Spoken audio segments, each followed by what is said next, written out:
What would you do if you lost your Instagram account or TikTok or Facebook? I see agents all the time post in a group, oh my gosh, Facebook restricted my account. They restricted my ad account. I lost my Instagram account. I don't see those about TikTok, but I'm sure that's a possibility that it can happen.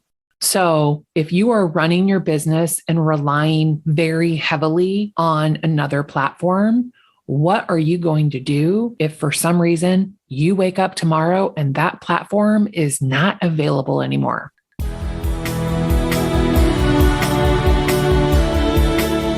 Welcome to the Savvy Agent Podcast, where we help real estate agents build a thriving business so they have financial freedom in their life without having to work 24/7. I'm your host, Heather Wright. Now let's get to it. I think it's great that we have so many platforms available to us today than even 10, 11 years ago when I started selling real estate.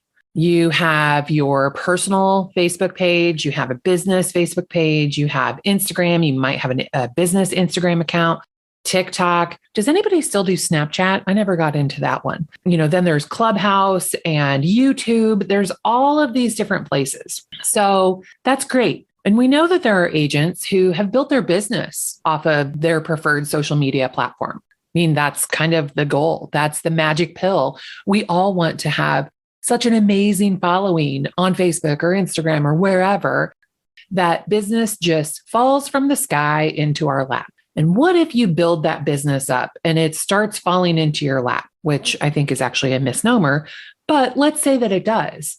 And then let's say TikTok is just done. They close up shop and they're not making videos anymore. They're not allowing you to post your videos on the platform. Let's say your account gets hacked and you no longer have access to it.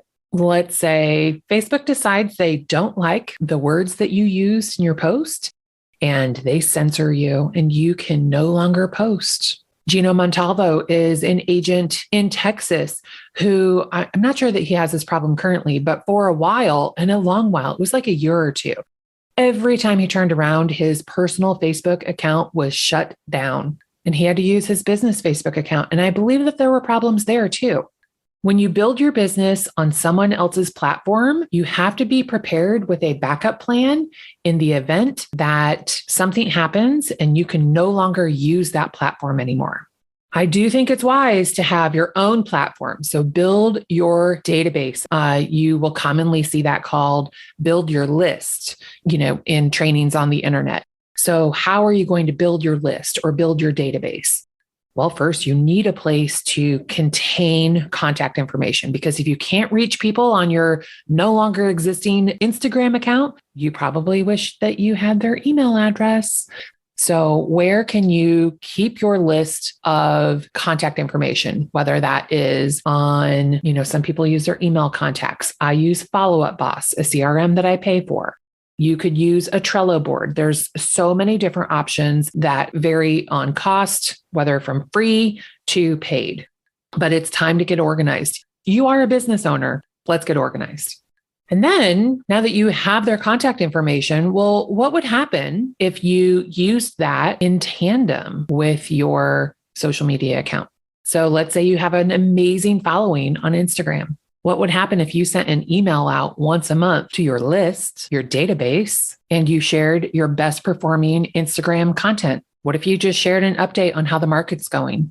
You don't have to be super salesy when you send people an email, but having their email address in your possession is going to be a lifesaver in the event that you lose the reach and engagement on a social media platform. You could actually build your list while you build your following on social. So let's say you're an Instagram influencer and you post reels constantly. Well, what if you had a call to action in a reel? If you'd like a copy of my ultimate guide to selling your house, send me a message. And then in that message, you ask them, hey, what's your email? And then you can email them and add them to your list. If you have the technology, you could say, well, download it. The link is in my profile. Link is in my bio.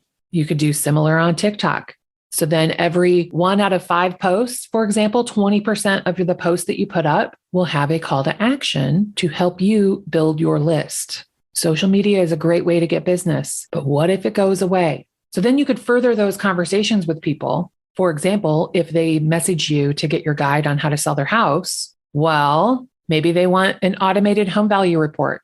Maybe you don't have software to do an automated home value report, but maybe you could do equity updates every 90 days. And you could just ask them, hey, you know what? For my past clients, I provide an extra service in between times that they're interested in selling and keep them updated on the equity in their home. Would you like me to add you to that list? What's your address? And now you're building your list. You're getting their contact information so that you can reach them off of the platform that you do not own. You don't own Instagram, TikTok, Facebook. You don't own any of those. So when you get their contact information in that conversation, you're not only building that relationship on Instagram, for example, but you're also building that relationship in real life. And now they have another way of getting hold of you. And if you send them an email once a month with your best content that you put out that month, and you offer to share with them the equity value in their home, and maybe you have client events that you invite them to. There's so many possibilities when you have your own platform. So now you're reaching them multiple ways. You're omnipresent in their life. Every time they open up their social media platform, you're there. When they open up their email, they're there.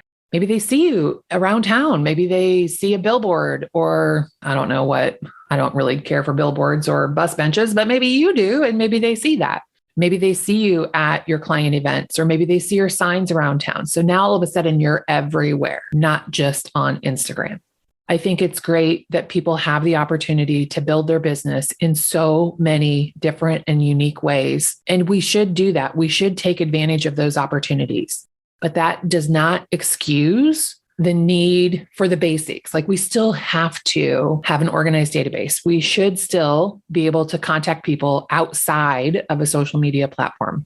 And you would be wise to build that database, build your list so that maybe you decide you don't want to be on Instagram anymore. Maybe Instagram decides for anybody with more than 10,000 followers, we're going to automatically set you to a business account and they're going to throttle your reach.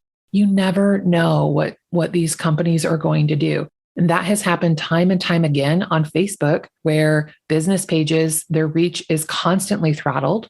And by that, I mean the algorithm makes sure that no one sees your post, so that you almost have to go to a paid advertising strategy on Facebook. And guess who owns Instagram? The same people that own Facebook. Now, TikTok is owned by somebody else, but you still have no control over their algorithm or the changes that they make to suit their customers. And their customers are the ones that are logging in and watching videos. And, unfortunately, it's great for now, but it doesn't mean it's going to be great in a month, in a year. Who knows?